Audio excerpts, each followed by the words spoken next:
greenhouse's job is to harness the sun's light and heat. They do a fantastic job at this, sometimes too good of a job. Growing in the dead of summer can be challenging at times, as greenhouses will reach temperatures too extreme for plant growth. There are many ways that you can help beat the heat.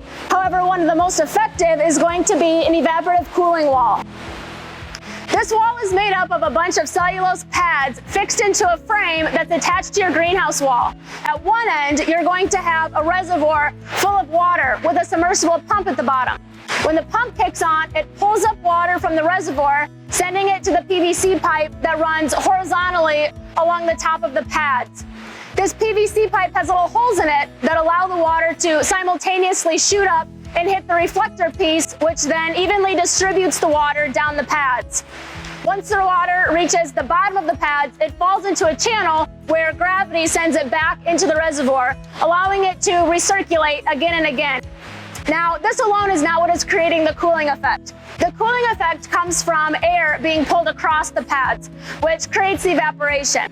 So when all the circulation of the water is going on, the vent that runs along the entire backside of the greenhouse opens up and our big exhaust fans will kick on.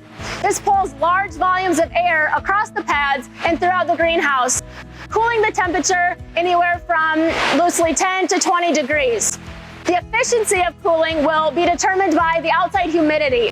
A lower humidity will allow for a greater reduction in temperature, where a higher humidity won't allow quite as much but will still have great benefits.